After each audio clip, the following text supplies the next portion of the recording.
بسم اللہ الرحمن الرحیم والحمد للہ رب العالمین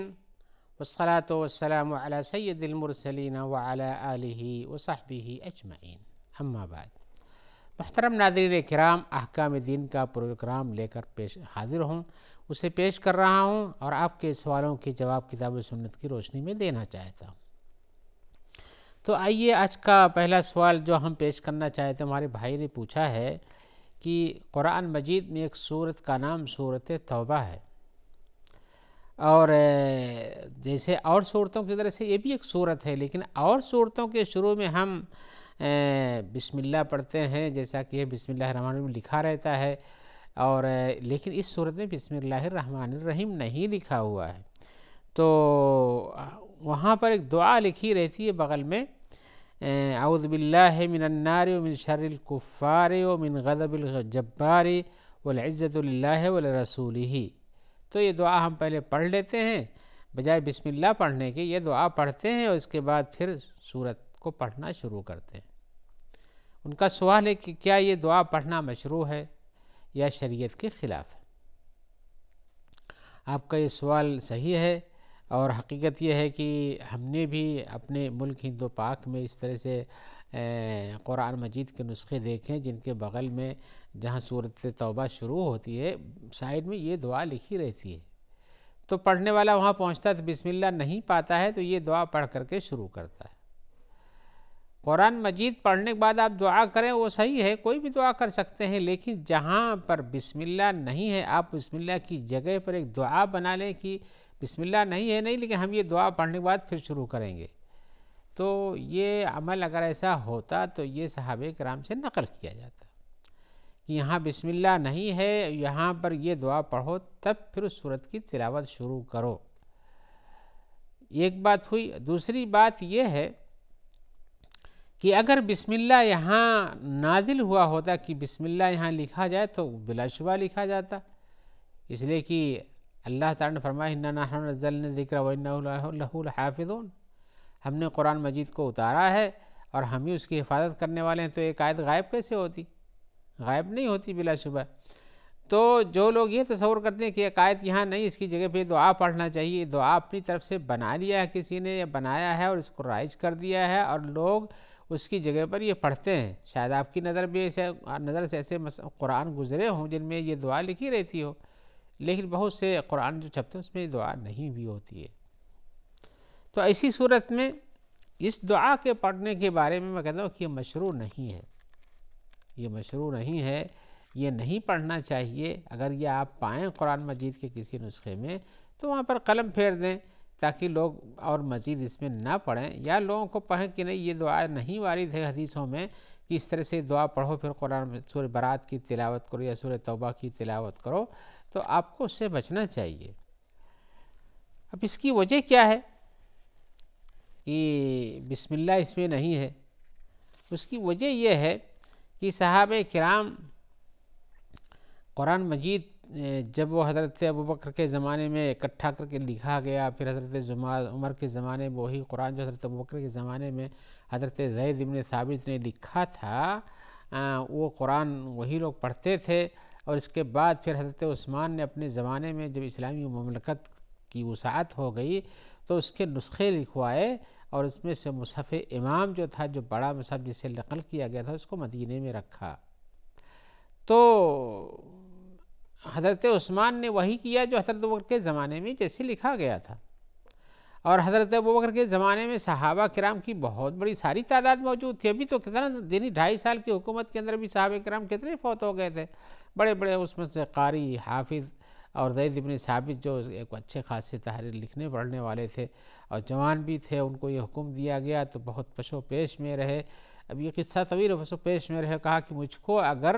کسی پہاڑ کو کھود کر اس کی جگہ سے دوسری جگہ منتقل کرنے کا کام دیتے تو یہ میرے لیے آسان ہوتا ہے اس سے کہ میں قرآن مجید کو لکھوں۔ قرآن مجید کے لکھنے کا طریقہ کار ان کا یہ تھا کہ حضرت رسول صلی اللہ علیہ وسلم اپنے زمانے میں جب قرآن مجید اترتا تو اس کو اپنے صحابہ کرام کو سناتے اور اپنے صحابہ کرام سے اس کو لکھوا بھی دیتے تھے۔ تو لکھوانے کے بعد پھر اس لکھی ہوئی چیز پر جس پہ بھی لکھا جائے، مختلف چیزیں جس پہ لکھا جاتا تھا، یہ سب کاغذ تو نہیں تھے آج کے زمانے کے، تو ان کو اکٹھا رکھ دیا جاتا تھا۔ رسول اللہ صلی اللہ علیہ وسلم خود بھی بتاتے تھے کہ اس کے شروع میں یہ لکھو، اور اس طرح سے اس آیت کو فلاں آیت کے بعد لکھو، فلاں سورہ میں لکھو۔ تو اس طرح سے لکھا گیا۔ پھر حضرت ابو بکر کے زمانے کے بعد جب یہ قرآن جو تھا، اس میں سورہ انفال اور سورہ براءت کے بیچ میں، یا سورہ انفال یا سورہ توبہ کہہ لیجئے، جس کو براءت اور توبہ دو نام ہے اس کے،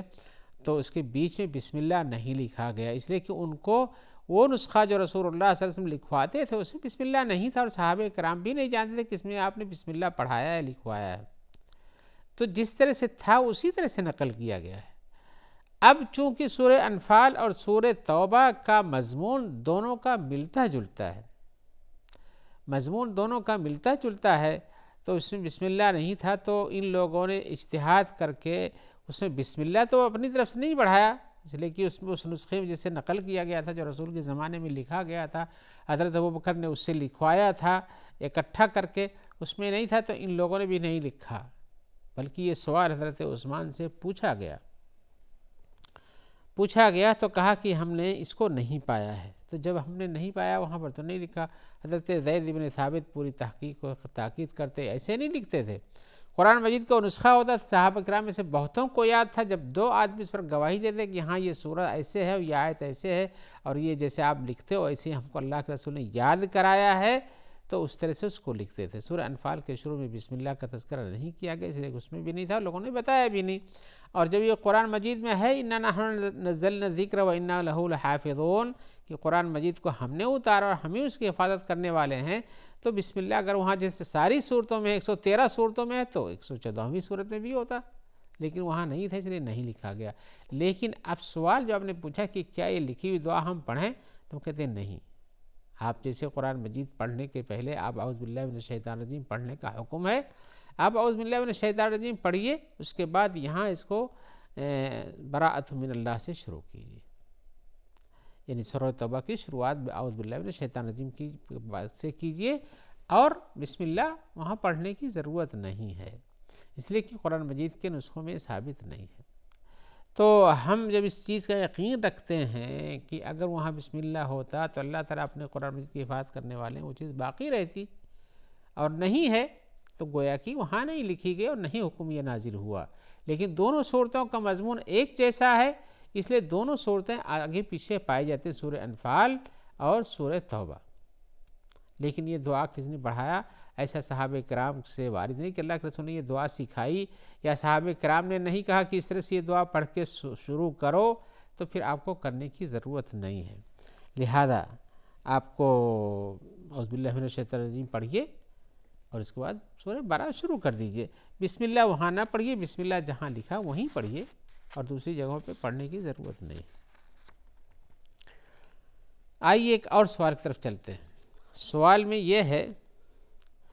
سوال میں پوچھ رہے ہیں کہ حضرت علی نے کو رسول اللہ صلی اللہ علیہ وسلم نے وصیت کیا، اور اس وصیت کو یہ بیان کر رہے ہیں۔ وصیت کیا تو کہا کہ اے علی، تم جب تک کہ 5 چیزیں نہ پڑھ لیا کرو، جب تک نہیں سویا کرو، 5 چیزیں نہ کر لیا کرو۔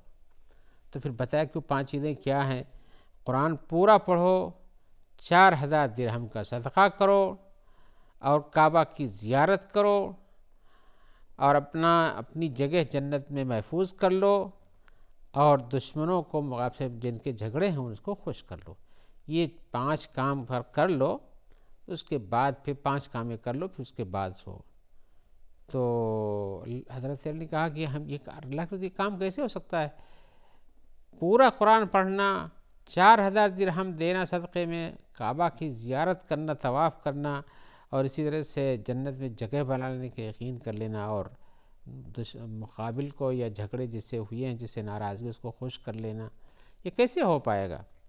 تو اللہ کے رسول نے فرمایا، یہ حدیث میں بیان کر دوں، باقی ایک بعد میں بتاؤں گا یہ حدیث کیا ہے جس کو لوگوں نے وصیت کیا ہے۔ تو اللہ کے رسول نے کہا کہ تم کو نہیں معلوم کہ جب قل هو اللہ 3 بار پڑھتے ہو تو تم کو قرآن تلاوت پڑھتے ہو تو تم کو پورے قرآن کا ثواب ملتا ہے اس وصیت میں یہ، جبکہ حدیث میں صحیح یہ ثابت ہے کہ جو آدمی قرآن تلاوت پڑھتا ہے اس کو 1/3 ثواب ملتا ہے، اور 3 بار پڑھے تو قرآن پڑھنے کا ثواب ملتا ہے۔ تو اس میں یہ ہے کہ قل اللہ احد پڑھو تو پورا قرآن پڑھ لیا، اور اس کا دوسرا یہ ہے کہ جو سورہ فاتحہ 4 مرتبہ پڑھتے ہو تو گویا کہ 4000 درہم کا صدقہ کیا، اور لا الہ الا اللہ وحدہ لا شریک لہ لہ الملک ولہ الحمد یحیی ویمیت وہو علی کل شیء قدیر، کہا یہ دعا پڑھ لو 10 بار تو گویا کہ تم نے کعبہ کی زیارت کر لی ہے۔ اور چوتھے یہ بتایا کہ لا حول ولا قوت الا باللہ العلی العظیم 10 مرتبہ پڑھو تو گویا کہ جنت میں جگہ جگہ محفوظ ہو گئی ہے۔ پانچواں یہ ہے کہ جب استغفر اللہ العظیم الذی لا الہ الا هو الحی القیوم کو کہو 10 مرتبہ تو گویا کہ دشمن اس سے یا مقابل یا جسے ناراضگی ہے وہ راضی ہو جاتا ہے۔ سوال اس پہ یہ ہے، وہ پوچھ رہے ہیں کہ کیا یہ باتیں صحیح ہیں، جبکہ حدیث میں یہ آیا ہوا ہے کہ جو آدمی سورہ اخلاص پڑھتا ہے تو وہ 1/3 قرآن کے برابر ثواب پاتا ہے۔ تو جواب میں ہمیں بتانا چاہتے ہیں کہ یہ حدیث جو ذکر کیا ہے کہ رسول اللہ صلی اللہ علیہ وسلم نے حضرت علی کو یہ وصیت کی، تو حقیقتاً یہ وصیت تھی پوری کی پوری جھوٹی اور گڑھی ہوئی چیز ہے۔ نہ حدیث سے ثابت ہے کہ اللہ کے رسول نے ان کو وصیت کی، نہ یہ ثواب بیان کیا ہے، نہ ایسی کوئی چیز، اور جب چیز ثابت ہی نہیں ہے تو سرے سے وہ قابل عمل نہیں، بلکہ جو چیز ثابت نہیں اس پر عمل کرنا یہ بھی گناہ ہے، یہ گناہ۔ جب ثابت نہیں وہ چیز تو آپ کس بیس پہ عمل کرتے ہیں؟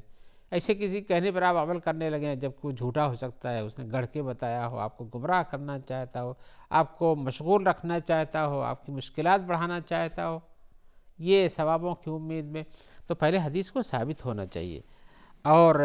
جب یہ چیز ثابت نہیں تو اس کو رسول کے نام سے بیان کرنا یہ اور بہت بڑا گناہ ہے،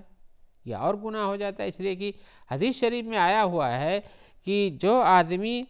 کسی ایسی چیز کو ہماری طرف سے گڑھ کے بیان کے جو جانتا ہے کہ وہ نہیں ہے، ہماری بات جانتا ہے کہ ہم نے نہیں کہا، پھر بھی وہ بیان کرتا ہے کہ آپ نے یہ کہا، رسول اللہ نے یہ فرمایا، تو وہ جھوٹا ہے، جھوٹا ہے۔ اور دوسرے حدیث میں آیا کہ جو آدمی ہمارے پر کوئی جھوٹی بات نقل کرے کہے تو اس کو اپنا ٹھکانہ جہنم بنا لینا چاہیے۔ جان بوجھ کے کوئی آدمی سے کیسا کرتا ہے، اس کو معلومات نہیں تھی تو کہہ دیا، تو وہ تو جہالت کی بنیاد پر شاید اس کی مغفرت کچھ ہو جائے، لیکن جانتا ہے کہ یہ حدیث صحیح نہیں ہے، اللہ کے رسول نے ایسا فرمایا نہیں، حدیث کی مستند کتابوں میں ایسا موجود نہیں، کسی کا صحیح طور سے صحیح حوالہ نہیں، علماء کا قول نہیں کہ یہ صحیح حدیث ہے کہ نہیں ہے، پھر بھی یہ بات کہتا ہے تو گویا کہ وہ جان بوجھ کے اللہ کے رسول پر جھوٹ باندھتا ہے، تو اس کا ٹھکانہ جہنم ہے۔ ایسی صورت میں ایسی حدیثیں بیان کرنا یا ایسے اقوال نقل کر لینا یا لوگوں کو دین کی طرف بلانے کے لیے یا دین کے نام پر راغب کرنے کے لیے بہت سے ثواب کے کام بیان کرنا، یہ سب جھوٹی چیز ہے، ایسا نہیں کرنا چاہیے۔ اگر کہیں کتاب میں کوئی چیز ثابت ہے جس کے بارے میں علماء کا فیصلہ ہے کہ یہ موضوع کی چیز ہے، یہ گڑھی ہوئی چیز ہے، یہ تہمت لگا کے بنا دی گئی ہے ایسی، تو پھر آپ کو اعتراض کرنا چاہیے، اور اگر کوئی پوچھے تو بتانا چاہیے کہ نہیں یہ کام صحیح نہیں، یہ حدیث صحیح نہیں، اس پر عمل درست نہیں ہے۔ تو خلاصہ یہ ہے کہ رسول اللہ صلی اللہ علیہ وسلم نے آپ کو وصیت کی ان چیزوں کی، ان ثوابوں کے ساتھ، یہ سرے سے غلط ہے، یہ سرے سے غلط ہے، نہ کوئی حدیث ہے، نہ ایسی کوئی وصیت ہے، نہ کسی بڑی مستند کتاب میں یہ چیز پائی جاتی ہے، نہ اس کی کوئی سند ہے۔ یہ گڑھی چڑھی سی چیزوں کے بارے میں تو لوگ کچھ کا خیال ہوتا ہے کہ ہم اللہ کے دین کی طرف لوگوں کو کس ڈھنگ سے بلائیں، تو کہتے ہیں کسی بھی ہیلے سے بلاؤ، اللہ کا کام ہے۔ حجت یہ ہوتی ہے کہ یہ تو اللہ کے لیے کر رہے ہیں۔ اور ہم نے ایک آدمی کو ویسے دیکھا بھی کہ ہم ایک مسجد میں تھے، نماز کے بعد وہاں کچھ بیان کر رہے تھے، تو انہوں نے کہا کہ ہمارا نام نوٹ کر لو، ہم چلیں گے آج فلاں یہاں، آج چلیں گے ہم 9 بجے یا 10 بجے نکلنا تھا۔ اس کے بعد پھر ہم دوسری جماعت مسجد میں عشاء کی نماز میں تھے، اور وہ بھی اتفاق سے وہاں بھی جماعت تھی، تو وہاں بھی نام نوٹ کیا، تو انہوں نے کہا کہ ہمارا نام نوٹ کر لو، ہم چلیں گے آپ کے ساتھ۔ تو مسجد سے باہر نکلے، ہماری ان سے جان پہچان تھی، انہوں نے پوچھا کہ بھائی آپ ایک آدمی ہو اور 2 جگہ جانے کے لیے آپ نے نام لکھوا دیا ہو، بھی مسجد میں، تو ایک تو جھوٹی ہے، 100% جانتے ہو کہ یہ غلط ہے، تم ایک آدمی 2 جگہ کیسے جا سکتے ہو؟ تو کہا کہ یہ تو میں اللہ کے لیے کرتا ہوں۔ تو انہوں نے کہا اللہ کے لیے جھوٹ بولنے کی ضرورت ہے؟